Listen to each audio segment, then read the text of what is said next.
नमस्कार सभी बच्चों को। आज की वीडियो की शुरुआत एक क्वेश्चन से करेंगे जो आप अपने आप से पूछेंगे कि इतने बच्चे तैयारी कर रहे हैं, कोई बच्चा तो एक साल में तैयारी करके नौकरी ले लेता है, कोई बच्चा 2-3 साल तैयारी कर रहा है और कुछ बच्चों को 5-6 साल तैयारी करने के बाद भी जॉब नहीं मिल पाती है।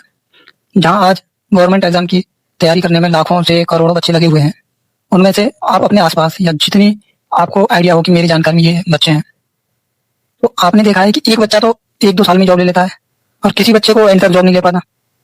और उससे पहले ये भी देखा होगा कि ये बच्चा होशियार है छोटी क्लास में पढ़ने में, ये फिर भी जॉब नहीं ले पा रहा।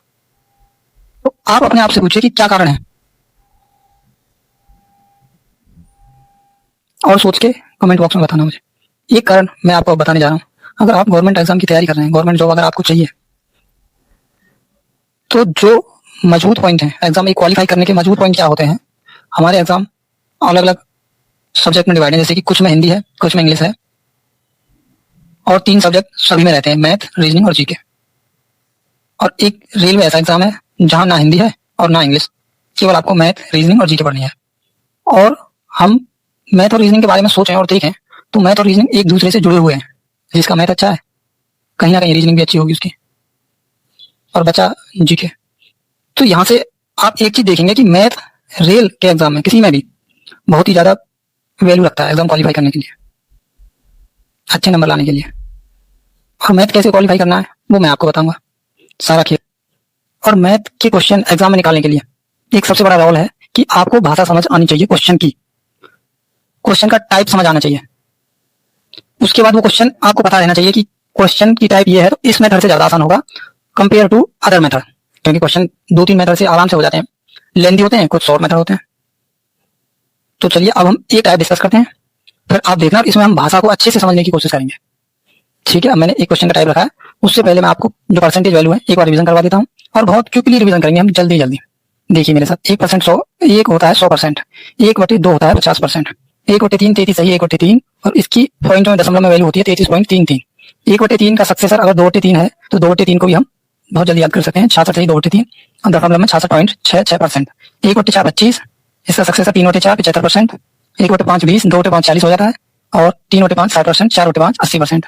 आराम से याद हो जाएंगे, इसीलिए मैंने सीरीज के साथ रखे हैं कि 1/5 से 2/5 कैसे गए, 3/5 और 4/5 को हम कैसे याद करेंगे। 1/6 होता है 16 से 2/3, और परसेंटेज दशमलव में 16.66%। इसका सक्सेस है 5/6 है, जो कभी कभी आ जाता है, डायरेक्ट आप याद कर लेना, लिख दिया मैंने।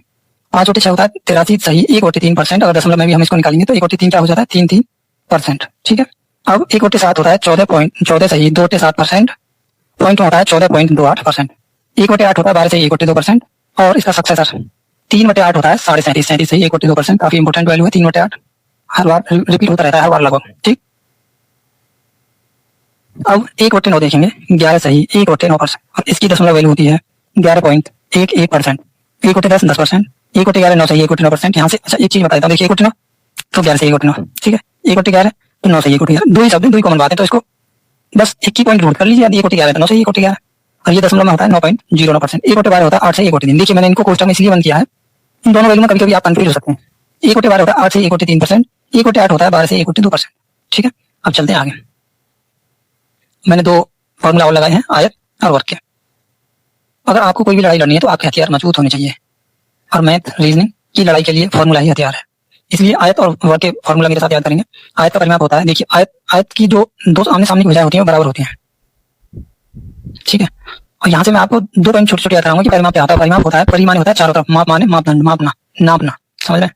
जो मैं अभी पेन से ये बना रहा हूँ, परिमाप ये कहलाता है चारों तरफ की जो लेंथ बनेगी। ठीक है, और क्षेत्रफल अंदर का पोर्शन जो भी रहा सारा सारा। वर्ग में यहाँ अगर हम परिमाप की बात करें तो ये चारों तरफ की भुजाओं का योग हो जाएगा। वर्ग का परिमाप होता है 4a, जो कि सारी भुजाएं सेम होती हैं वर्ग की, चारों को जोड़ दिया तो 4a बन गया। आयत का परिमाप 2 लंबाई प्लस चौड़ाई, कहीं ना कहीं दोनों बार लंबाई को जोड़ दिया, दोनों बार चौड़ाई को जोड़ दिया, तो 2 को बाहर निकलने के बाद 2 गुणा लंबाई प्लस चौड़ाई। ठीक है, क्षेत्रफल होता है लंबाई गुणा चौड़ाई, L × B। विकर्ण, विकर्ण इसको कहते हैं, विकर्ण कॉर्नर से दूसरी तरफ जाती हुई रेखा। दोनों विकर्णों की लंबाई सेम होती है, या इस तरफ से इधर लें या इस तरफ से, जैसे कि वर्ग में ध्यान देंगे ABCD लिखा हुआ है यहाँ, वर्ग में B से D की तरफ जाएं या A से C की तरफ जाएं, दोनों विकर्ण समान होते हैं, आयत में भी और वर्ग में भी। तो विकर्ण का फॉर्मूला है अंडर रूट में लंबाई का स्क्वायर प्लस चौड़ाई का स्क्वायर। वर्ग पे आ जाए दोबारा, वर्ग का परिमाप चारों भुजाओं का योग हो गया, 4a बन जाता है। क्षेत्रफल होता है भुजा का स्क्वायर, भुजा का स्क्वायर, भुजा का वर्ग। विकर्ण होता है भुजा मल्टीप्लाई अंडर रूट 2। ठीक है, अब चलते हैं हमारे परसेंटेज की टाइप की ओर। परसेंटेज में टाइप एक बार समझ लें पहले किस टाइप का क्वेश्चन है और इसको कैसे करते हैं। मैं केवल आपको एक टाइप का सॉल्यूशन बताऊंगा भाई, और उसी तरीके से आपको एग्जाम में करना, एग्जाम अप्रोच वही सबसे बेस्ट रहेगी। आप क्वेश्चन पढ़ेंगे मेरे साथ। एक आदमी एक संख्या को 3/5 के बजाय 7/4 से गुणा कर देता है, उसके राजस्व में कितने प्रतिशत बदलाव हुआ। ठीक है, नेक्स्ट क्वेश्चन पढ़ेंगे मेरे साथ। एक छात्रा ने एक संख्या में 5/3 के बजाय 3/5 से गुणा कर दिया, उत्तर में कितने प्रतिशत गलती हुई।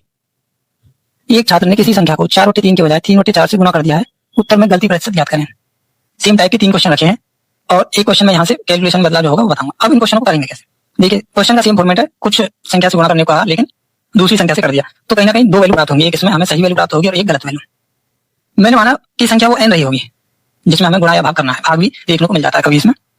n संख्या में 3/5 के बजाय 7/4 से गुणा, तो गुणा करना है 3/5 से करना था, 7/5 से कर दिया, तो ये जो संख्या आने वाली है गलत आएगी और ये सही। बस यही फॉर्मेट है, ऐसे हमें जमाना है। देन इसको सोल्व कर देंगे। नीचे वालों की जो एलसीएम रहेगा 5 और 4 है यहाँ पे, उनके एलसीएम से मल्टीप्लाई दोनों तरफ, तो 20, तो 5 चौक और 4 से 5 बार। संख्या में यहाँ प्राप्त हुई 12n और 5 गुणा 7 35n। अब इसका मतलब ये हुआ है कि सही संख्या 12n आनी थी लेकिन गलत संख्या 35n आ गई। बदलाव क्या हुआ कि 12 से 35n बन गई, तो कितना बदलाव हुआ। बदलाव हुआ 23 का, 23n एक्स्ट्रा आ गई। तो परसेंटेज में बताना, परसेंटेज बदला, वो प्लस में 23 आए हैं, 12 आनी थी 23 हो गई, तो परसेंटेज में कितना बदला 12 के मुकाबले देखा जाएगा गुणा 100। और ये इसका आंसर आता है 191 सही 2/3। कर लेना इसको, अब ये ज्यादा बड़ी बात नहीं है। अब नेक्स्ट क्वेश्चन देखेंगे। एक छात्रा ने एक संख्या 5/3 की बजाय 3/5 से गुणा। देखिए सही और गलत। n में हमें करना था 5/3 का गुणा 3/5 से कर दिया। ठीक है, अगर मैं अब n को भी नहीं लिखूं तब भी कोई फर्क नहीं पड़ेगा। नीचे वाले दोनों संख्याओं का एलसीएम 15 आने वाला है, तो ये आ गया 5, 15 मल्टीप्लाई करी तो ये 3, तो 25 25 n से कोई संख्या 3 दिया 9 होते हैं, 9n आ गए। तो यहाँ पे क्या हुआ है माइनस के, माइनस का मतलब वैल्यू घट जाएगी, कितनी 16 वैल्यू घट जाएगी। परसेंटेज में क्या देखें 16 घटा, कितने से 25 से मल्टीप्लाई 100, तो यहाँ कितना आया 64% की कमी। यही है इसका सही मेथड। अब तीसरा क्वेश्चन देखेंगे। तीसरे में देखिए सही वैल्यू और एक गलत वैल्यू।